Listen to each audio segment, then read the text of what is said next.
Seamless push up and normal push আপের মধ্যে ডিফারেন্সটা কোথায় অনেকেই বুঝতে পারছো না।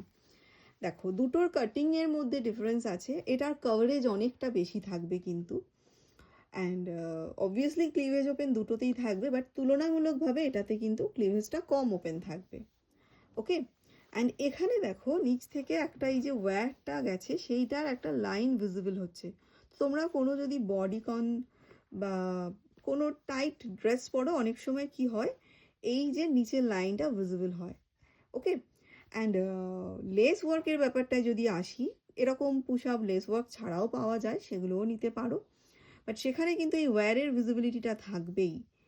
বাট সিমলেস পুশ আপে কিন্তু ওয়্যার থাকে, ভিতরটা দেখে নাও, ওয়্যার কিন্তু থাকছে, side wire and under wire, but উপরে যেহেতু কোনো রকম ওয়্যারের ভিজিবিলিটি নেই, কোনো টাইট বডিকন ড্রেস পরলে ব্রা লাইনটা ভিজিবল হয় না।